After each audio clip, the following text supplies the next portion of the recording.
Ketua Dharma Wanita Persatuan Aceh Malahayati M. Nasir didampingi Ketua DWP Kabupaten Aceh Tamiang beserta jajaran pengurus berkolaborasi dengan komunitas Tebar Tuah menyalurkan bantuan perlengkapan sekolah kepada siswa terdampak banjir di Kabupaten Aceh Tamiang Selasa 14 Juli. Bantuan yang disalurkan berupa perlengkapan sekolah meliputi tas dan juga buku tulis yang diberikan langsung kepada para siswa untuk mendukung kegiatan belajar pada awal tahun ajaran baru.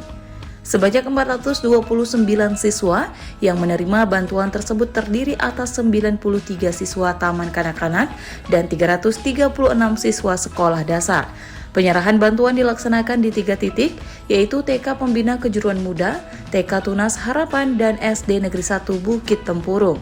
Pada kesempatan tersebut, Malahayati turut menyapa para siswa dan memberikan motivasi agar tetap rajin belajar serta tetap semangat dalam meraih cita-cita.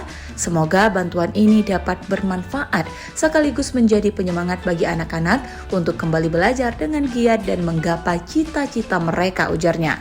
Lebih lanjut, ia mengatakan DWP Aceh berkomitmen untuk terus hadir di tengah masyarakat melalui berbagai kegiatan sosial dan kemanusiaan, terutama dalam membantu pemulihan pasca bencana, khususnya di bidang pendidikan dan kesejahteraan anak.